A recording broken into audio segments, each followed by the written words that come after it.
Well, hello and welcome to Intentional Photography. Sorry I'm a few days late getting the video out this week. Today my intention is to demonstrate some wildlife photography techniques. Truthfully, I'd rather be here.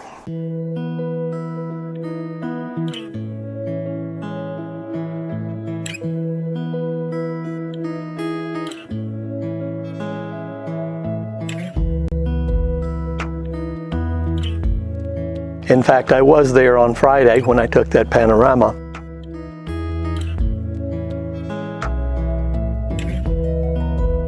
Unfortunately, while most of the Blue Ridge Parkway is open, the northern end where I wanted to travel is still under lockdown.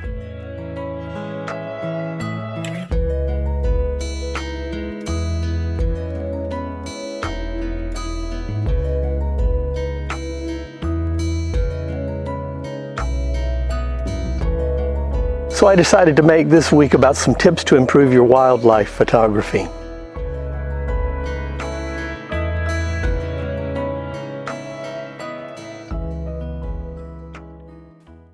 Now when I say wildlife photography, you may imagine excursions into the great outdoors, plenty of bug spray and snake repellent, but that doesn't have to be the case. And if you're thinking it, no, even though I'm sitting just outside my house, I'm not even going to wander around my own property today, although I am hearing plenty of wildlife this morning.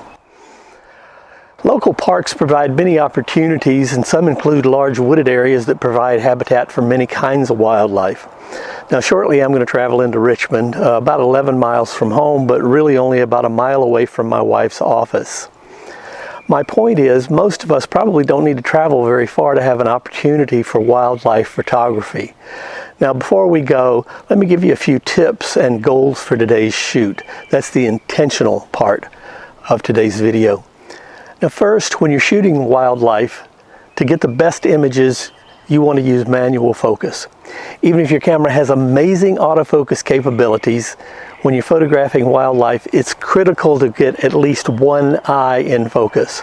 And I want to make that choice for myself. I'm not going to leave it to the camera. Second, you need to keep your shutter speed as high as possible. I shoot mostly in aperture priority and in manual mode when necessary, but with auto ISO, so I'm allowing the camera to make that much of a decision for me.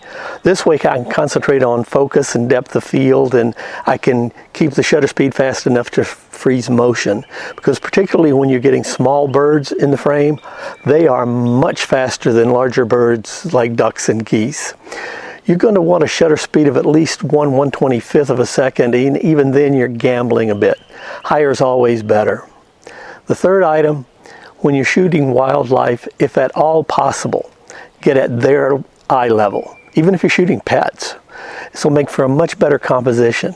Now keep in mind, sometimes your location will dictate that you just can't. Where I have in mind today, I would need a pair of waders to get into the stream, and there's just no way the birds will sit still for that. The best I can hope for is to get as low on the bank as possible without disturbing my subject. Because keep in mind, even though the animals in your local park, while they're accustomed to human presence, they're still wild. They're only going to tolerate so much. And finally, number 4, if possible, shoot with the sun behind you. Remember I said it was critical to get the eye in focus? A catch light in that eye will add that extra bit of sparkle and make a huge difference. Now of course that one thing you can control more than all the others. The light direction you can control by choosing the time of day you go to shoot wisely. So with that said, I've got all sorts of variable light today because there's various stages of cloud cover. So let's head out and see what we can do. Can we fulfill any of these things that I've just listed? Let's go see. Well, I'm here at the park. Under normal circumstances, that small island there would be covered in ducks, and there's one about 100 yards further upstream that is literally covered and much more open. But there's a group of children there fishing, so obviously there are no animals about. I have chosen, well, I've actually been forced to come out on a 3-day holiday weekend, actually the last day, Monday of a holiday weekend, and the first holiday weekend since the COVID restrictions were eased, so there are people everywhere. And so because they are, the wildlife aren't. So what I thought was going to be like, if I may use a quote, shooting ducks in a barrel, I'm stuck to being able to find what I might be able to find today in terms of wildlife. This one black duck, actually having done a little research previously because I've seen one like him before, I believe it's actually a cross between a mallard and a black duck.